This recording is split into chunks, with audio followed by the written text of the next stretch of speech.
What is your story? It lets me connect with you. Your story, my story, allows me to talk to you and to begin to walk you down that path of what makes Jim Ray a little different from all these other people that are trying to get your time or your business or your dollar. What is that story? If you craft that properly, it allows somebody to actually connect with you emotionally. We all come into all these interactions logically, but we want to buy. Think of the last time you bought a car, went car shopping. I know if I like that car, I do not want to sit inside it.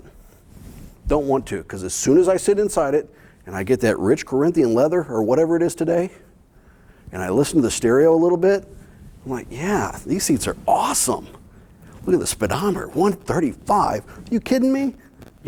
Now the emotions take over. I don't care how logic I was. Every car dealer wants you to sit in that car. Every car dealer wants to take you for a test drive because now the logic is out the door. If you're using a different part of your brain, right? It's almost sensory overload sometimes. That's what your story does. And I'm not talking about manipulating your client or your prospective client. I'm talking about the fact that we're all selling something. You're selling legal services. You're selling your knowledge. You're selling your brand and the value of that brand on every interaction. So if I have a story that gives you a little bit about my background, why I do what I do, how I got here, and what I hope to accomplish, you might say, you know what? I'll get in for the test drive. Let's go. I'm willing to hire you. That makes sense to me. I like that. You're just memorable. You went to that high school? I went to that high school. I've seen people literally get clients because they had the birthday on the same day as the person calling. Had no idea about their credentials. They hired them because they had the same birthday. Really? That's my mom's name. It must be Kismet. Wait, well, I gotta hire you. But those little emotional things that are part of your story, again, who you are, how you got here, why you do it, how you do it, that begins to build that bond almost before they sign the retainer form, which is pretty cool.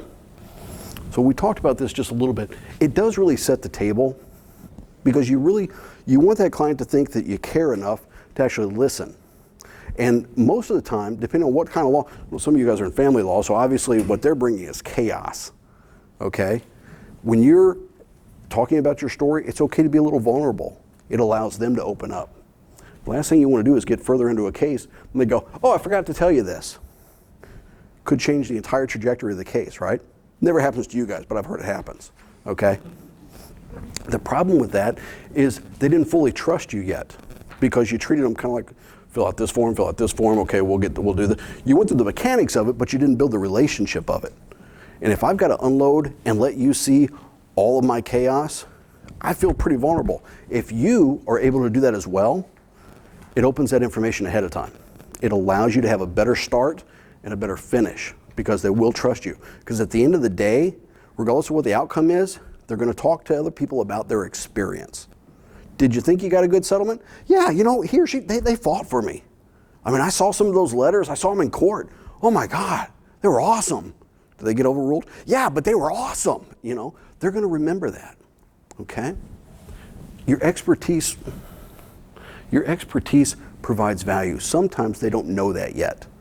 But when you're starting to talk about your experience, it allows them to get a flavor for what your background is and why they should put some value into your personal brand, your professional brand.